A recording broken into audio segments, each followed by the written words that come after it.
You know, I think what's on everybody's mind right now is Iraq. And kind of a two-part question.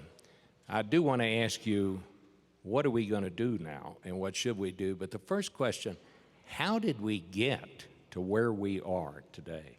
Well, that's an important piece of figuring out what is it that we do, because it sheds some light indeed on the imperatives if there is to be progress in Iraq again. We got to where we are because of 2.5 years of increasingly sectarian and increasingly authoritarian actions by the Iraqi government. If you recall in the surge, and the surge that mattered most was not adding 25,000 more forces to an existing 140,000, the surge of forces. The surge that mattered most was the surge of ideas.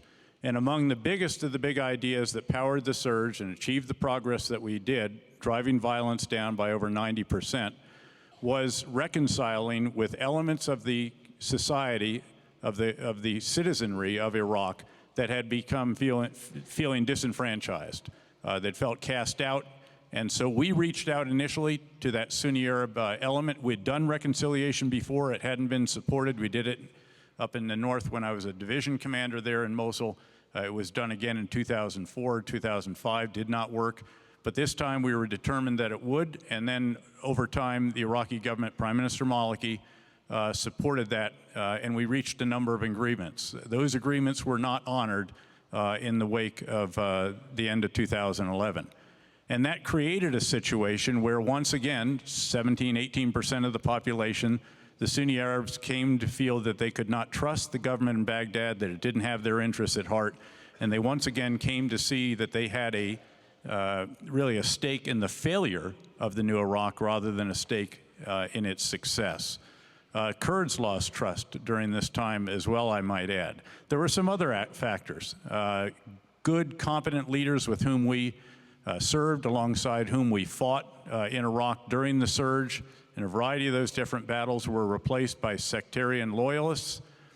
And then the chain of command was circumvented so that area commands were created, established, that obviated the normal or circumvented the normal chain of command, and all ended up in the office of the commander-in-chief there, which was not set up to orchestrate an operational campaign.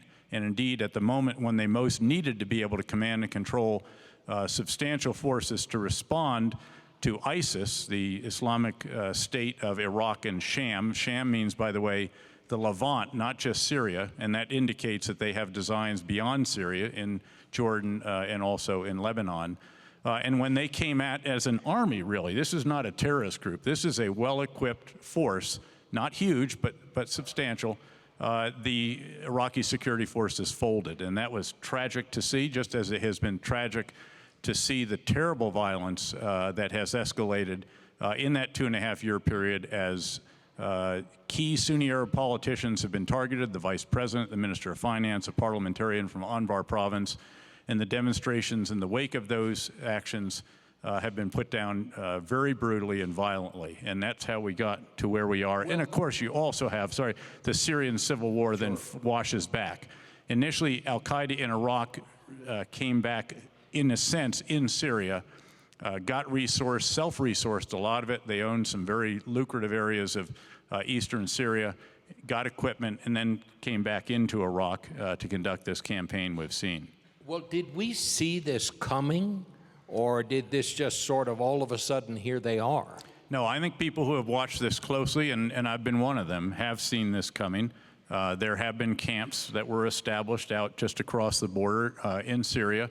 You could see the designs, you could hear what they said, you could see the increasing terrorist violence, not this kind of conventional operation that you saw sweeping into Nainawa province. You saw them take over the city of Fallujah once again, try to encircle Ramadi, and carried out a campaign for about 6 months of assassinations, targeted assassinations against security force leaders and members up in Mosul and Nainawa province. So this was something you could see coming. What I think did surprise people a bit, even though we knew about the circumvention of the chain of command and the replacement of commanders, was how those commanders acted. Some of them literally got on helicopters and flew out before the battle, which obviously is a breaking of that all-important trust between leader and led. And when that breaks down, the morale of a unit is shot and it's not going to fight. Well, if you and others saw it coming, Were we doing anything? I mean, obviously the United States does not have forces there anymore, but were we trying to bring pressure on anybody?